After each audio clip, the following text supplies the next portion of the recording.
सावन के महीने में कथा सुन रहे हो, आप शिव की भक्ति को जितना जितना जागृत करोगे ना, उतना उतना फल तुम्हारे जीवन में प्राप्त हो जाएगा।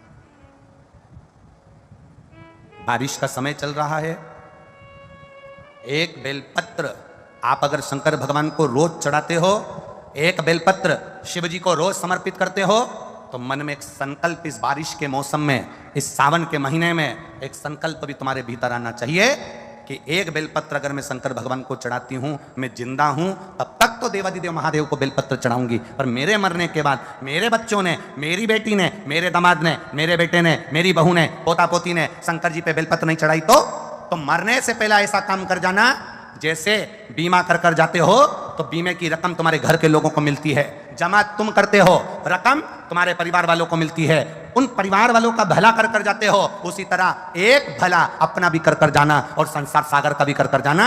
मेरे मरने के बाद बेलपत्र कौन चढ़ाएगा, इसलिए एक बेलपत्र का पेड़ लगा कर जाना, उस पेड़ की बेलपत्र कोई भी तोड़कर महादेव को चढ़ाएगा, फल तुझे ही मिलेगा।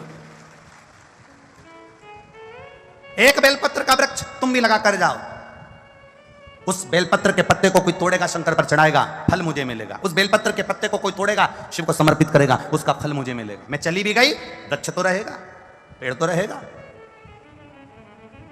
श्रेष्ठ कर्म कर कर देखिए।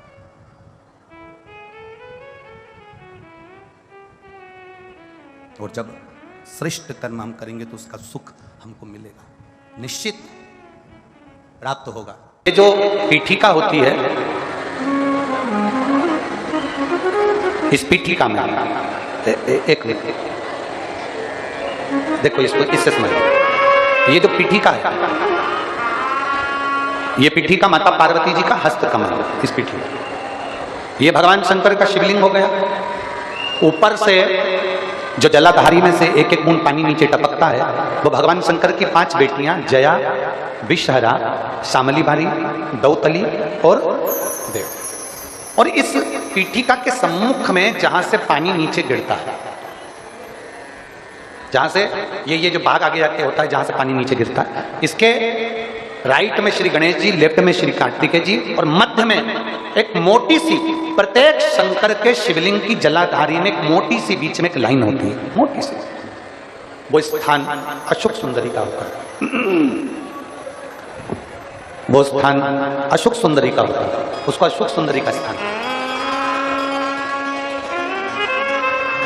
जब विशेष बहुत आपको लग रहा है कि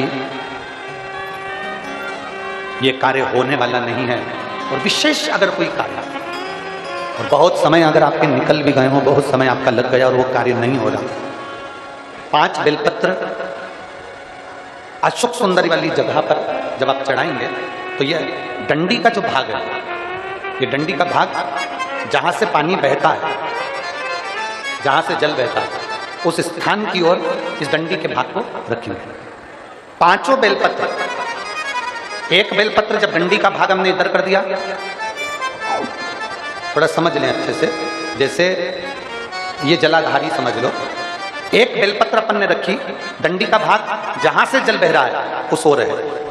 दूसरी बेलपत्र हमने उठाई और दूसरी बेलपत्र की डंडी को मध्य भाग की पत्ती पर, दूसरे नंबर की पत्ती मध्य बीच वाली पत्ती है उस पर, तीसरी बेलपत्र को फिर बीच वाली पत्ती पर।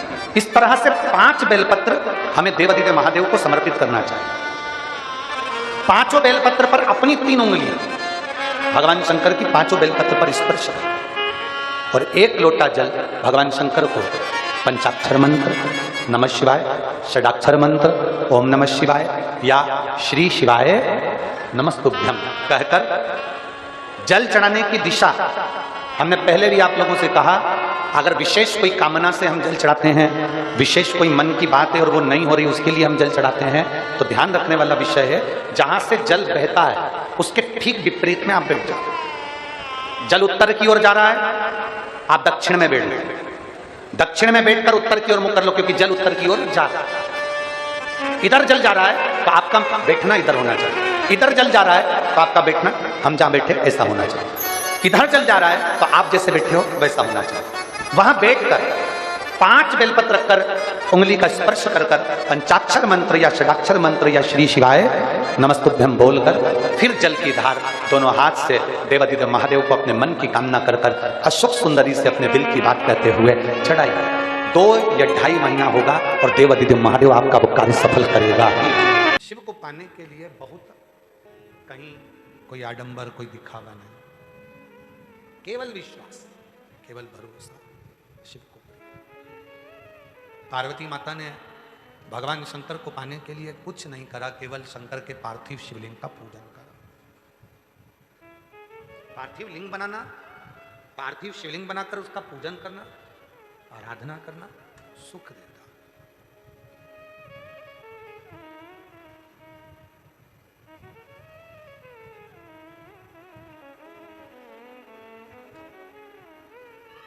जैसे शिव जी का एक नाम है ब्रह्मेश्वर महादेव। ये जो ब्रह्मेश्वर महादेव का जो नाम होता है, कई लोग कहते हैं हमारा बच्चा डिप्रेशन में पहुंच गया, हमारी पत्नी डिप्रेशन में है, हमारा पति डिप्रेशन में है, नींद की गोली खाना पड़ रही है, सुस्त सुस्त रहते हो, डिप्रेशन में चल रहे हो, टेंशन दिन रात दिमाग में चलता रहता है। वो चिंता को मिटाया कैसे जाए? 7 बेलपत्र भगवान शंकर के शिवलिंग पर चढ़ाकर सावन के महीने में 2 लोटा जल शंकर भगवान को, आप लोगों को मालूम है ना, सारे समय पर 1 लोटा जल और सावन में 2 लोटा जल। सावन के महीने में 2 लोटा जल शिव जी को चढ़ाया था। और अगर चिंता ज़्यादा है, टेंशन ज़्यादा है, डिप्रेशन चल रहा है, गोलियों पर गोलियां खाना पड़ रही है, बीपी की गोलियां बार बार खाना पड़ रही है, तो ब्रह्मेश्वर महादेव का नाम लेकर शिव पर 7 बेलपत्र चढ़ाकर, और अगर 7 ना हो तो 5, 5 ना हो तो 3 बेलपत्र शिव को चढ़ाकर दोनों हाथों के लोटे का जल धीरे धीरे शिव जी पर चढ़ाएं और उसी में से थोड़ा सा जल लेकर जो बहुत टेंशन में हो, डिप्रेशन में हो, चिंता में हो, उसको उस जल का आचमन कराना प्रारंभ करो। 3 से 4 दिन के अंदर वो डिप्रेशन से बाहर निकलेगा, अपने कार्य में रुचि रखेगा और उसको प्रसन्न करेगा। ब्रह्मेश्वर महादेव, बोलो कौन से महादेव? ब्रह्मेश्वर। बोलो ब्रह्मेश्वर महादेव की। पार्थिव शिवलिंग के निर्माण को माता पार्वती जी ने किया और उसका फल मां जगत जननी जगदम्बा अंबा को प्राप्त। पार्थिव पार्थिव पूजन कभी भी खाली नहीं जाता, कभी खाली नहीं जाता। पार्थिव पूजन अगर किसी ने करी है तो खाली नहीं जाएगा। आप लोग 11 अगस्त को जो सावन की शिवरात्रि है, उस दिन जब आप शाम को 7 बजे पूजन करें, भले आपकी थाली में पूजन का सामान हो ना हो, केवल पार्थिव शिवलिंग बनाकर बैठ जाओ। जब हम जल चढ़ाएं, आप भी साथ में जल चढ़ाओ। धीरे धीरे बाबा को बस दिया लगाकर बैठ भी गए, कुछ भी नहीं है तो भी बेलपत्र पत्र चढ़ाकर अगर जल चढ़ाओगे साथ में, तो निश्चित है कि पार्थिव पूजन का फल तुमको प्राप्त जरूर है। किसी किसी के यहाँ आज भी सिंदूर नाक से भरा जाता है तो मांग के मध्य तक भरा जाता है। आज भी शिवजी ने जब मांग में सिंदूर दिया, वो सिंदूर नासिका पे आकर गिरा, नासिका। और जब नासिका पर आकर गिरा, अब देवादिदेव महादेव ने कह दिया, सुनो पार्वती, आज मैं संसार की प्रत्येक नारी को एक वर देता हूं कि नारी चाहे छोटे से बच्चे के कपड़े धो ले, नारी चाहे अपने घर के बुजुर्ग के कपड़े धो ले, नारी चाहे झूठे बर्तन मांज ले, नारी चाहे अपने पति के झूठे बर्तन मांज ले, कपड़े धो ले, सारा काम कर ले, उसके बाद भी नारी अगर एक क्षण के लिए मेरे मंदिर तक आ रही है तो वो कभी अशुद्ध नहीं हो सकती, वो शुद्ध की शुद्ध ही है, वो अशुद्ध नहीं है, उसमें अशुद्धता का भाव नहीं। आज के जमाने में बहुत बड़ा बड़ा आडंबर हो गया, शिव जी को हाथ मत लगाना, इस मंदिर में प्रवेश मत करो, इस मंदिर के अंदर कोई जा नहीं सकता, शंकर जी को कोई हाथ नहीं लगा सकता, भगवान को कोई छू नहीं सकता। ए भाई, शिव पुराणों को अगर अच्छे से अध्ययन करो तो स्वयं देवादिदेव महादेव कहते हैं, जब मेरे पास में मेरे भक्त आते हैं, उनको देखकर जो मेरे चेहरे पर प्रसन्नता आती है, वो मुझे फूल चढ़ाने से भी नहीं आ सकती।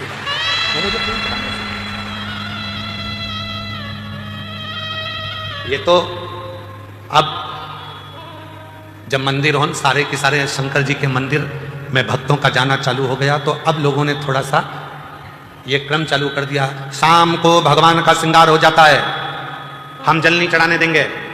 शाम को शिव जी को पानी मत चढ़ाना, शाम को शंकर जी को जल मत चढ़ाना। ये अब चालू हुआ। पहले तो मेरा भोला बाबा पेड़ के नीचे बैठा है, ओटले पर बैठा है, दरवाजा भी नहीं है, मंदिर भी नहीं है, खुले आसमान में बैठा है। रात दिन सुबह शाम जब तेरी मर्जी पड़े तब तेरे बाप के पास आ, तब तेरे शिव के पास आ, जब तेरा मन हो।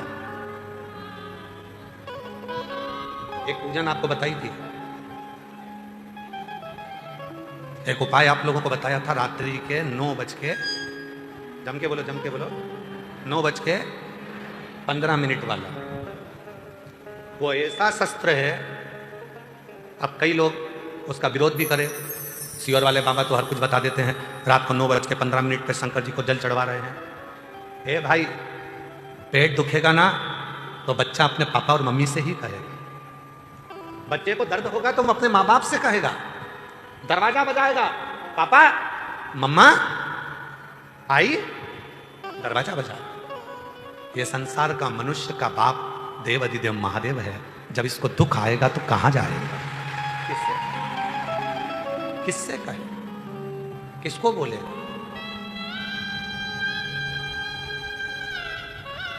आओ कुबेरेश्वर बाबा की भूमि पर रात को 12 बजे भी आओगे तो शंकर जी को जल चढ़ता मिलेगा। बोलो बोलो, सही है गलत है? 1:30 बजे रात को भी आओगे तो शिव जी को जल चढ़ता मिलेगा।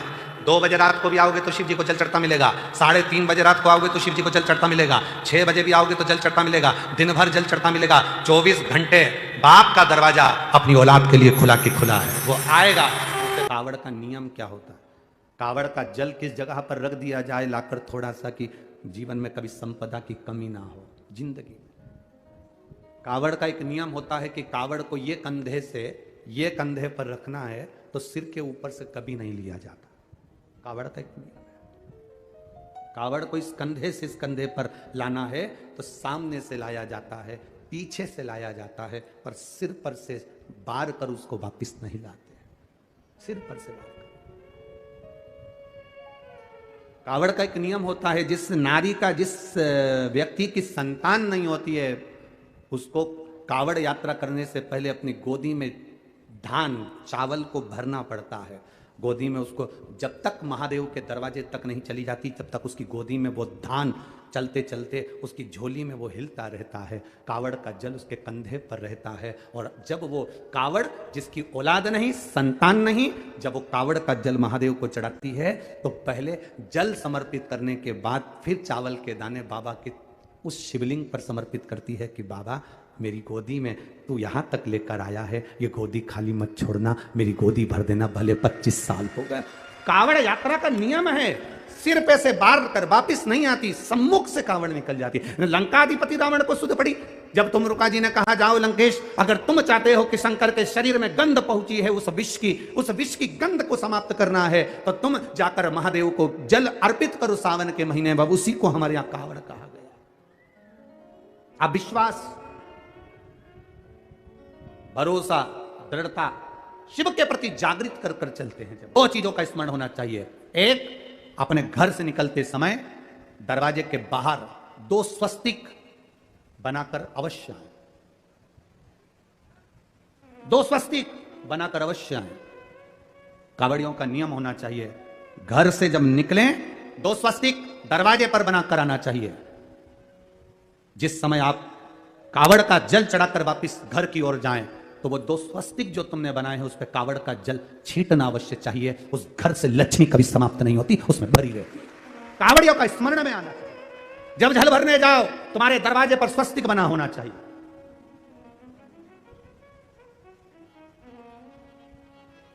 तुम्हारे दरवाजे पर 2 स्वस्तिक का स्मरण होना चाहिए। मेरा शिव, मेरे गोरा, मेरा गणेश, मेरी रिद्धि, मेरी सिद्धि, मेरे देव, नारायण, लक्ष्मी, राम, सीता, मेरे कृष्ण, मेरी राधा, सब वहीं पर विराजमान हो जाए, सर्वस्व वहीं।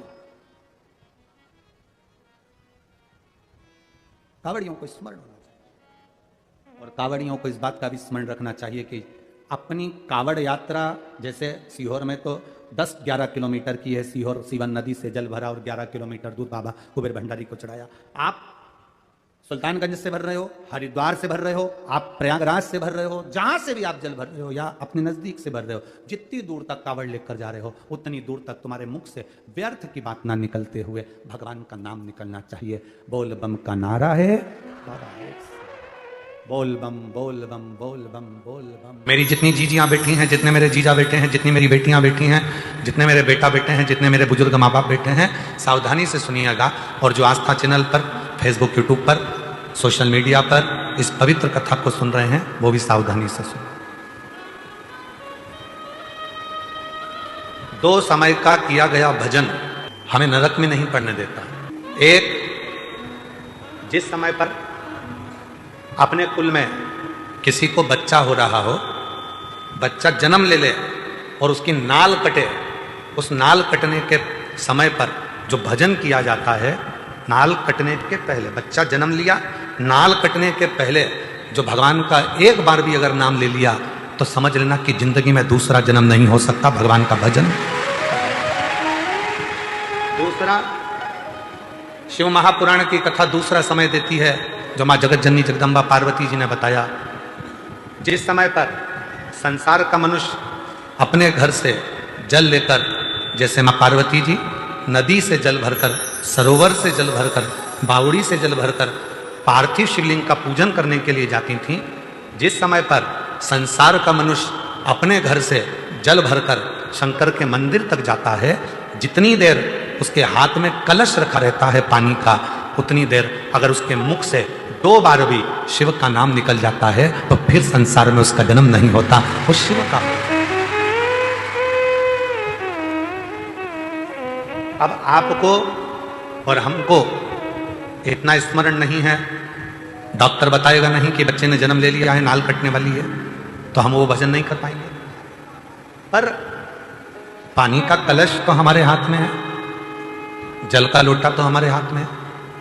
हम जब घर से निकले तब मुख से 2 बार, 5 बार, 10 बार श्री शिवाय नमस्तुभ्यं, श्री शिवाय नमस्तुभ्यं, श्री शिवाय नमस्तुभ्यं, श्री शिवाय नमस्तुभ्यं, श्री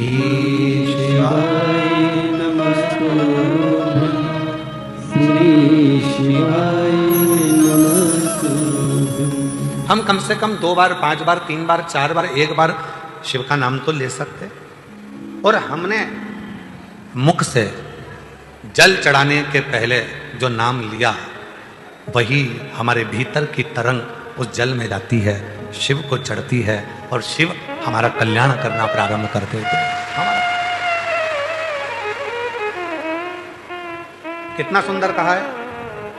शिव महापुराण के अंतर्गत वेद व्यास जी कहते हैं, जब जल चढ़ाने के लिए शिव के मंदिर जाओ, घर का पूरा काम कर लो, बच्चों को स्कूल भेज दो, पति का टिफिन बना दो, बुजुर्ग माँ बाप की सेवा कर लो, बुजुर्ग माता पिता को दवाई देना है तो दवाई दो, भोजन देना है तो भोजन दो,